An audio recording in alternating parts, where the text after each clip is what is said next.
কি গো বুঝো আর বোনে তোমার ফোন করছে নি কি ব্যাপারে ইতির বলে 85% উপরে মার কাছে এই ব্যাপার কিছু তোমার জানাইছে নি হ্যাঁ জানাইছে তো হেতি হগলের আগে তুই আরে ফোন করছো বুঝছো নি আমি তো খুশি এটাই আমি কইছি রে শালি তুই আর কাছে কি চাবি চা আমি তো সব দিয়ে এলাম বুঝছো নি আমি কইছি আর যা আছে সব দিব আর শালি আর কিছু জানা না হ্যাঁ আর কিছু জানা না কোন ব্যাপারে এই সনাতনদার ব্যাপার কিছু জানা না হ্যাঁ সনাতনের ব্যাপারে কইছি তো বুঝছো নি হেতি গজ্জে কথা দাদা ভাই আমি হরিকা তো 85% মার খাই ব্যাপারে আমি খুশি আমি বেগুনের মিষ্টি খাবাই সনাতনদার বাইত গেছি আর সনাতনদার জন্য মিষ্টি দিছি সনাতনদার আরে গজ্জে কয় কুমা তোর তো হরা লাগা করতে কোনোদিন দেখিনি তো হ্যাঁ তোর তো হরা লাগা করতে কোনোদিন দেখিনি তুই কেন 85% মার খাইছ এই কথা কইছে রীতি অপমানে কান্দি কান্দি আরে ফোন করছে কথা দাদা ভাই কিছু কান করেন এইবার লগলগে আরে আই শালিলে তো আর অন্ত প্রাণ বুঝছি আই তো জান দিয়ে আমাদের কইলি কেন আইবার গেছি আই যা গেছি এরে সনাতন ভাই তুই আর শালিরে কি কইছ ককুই হেতি তো আমি কইছি বালা কথা না কইছি কয় হেতি তো হরিকা 85% মার খাইছে হেতি আর মিষ্টি খাবাইতে হইছে আগে যে কই তোর তো হরা লাগা কোনোদিন করতে দেখিনো তো অপমান করে আমি কি করবো আজ না না তুই তো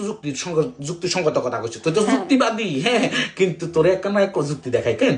কস না আই কই যে আছে তোর হলাম ইয়া কোকা কয় আনহলাম ইয়া সাইডিয়া আই কই যাচ্ছে বালা কথা তোর তো আই তোর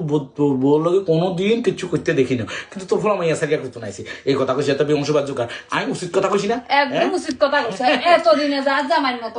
একটা কাজ করছে আর বোনে এত বড় একটা আরে শালিকা শালি তো আর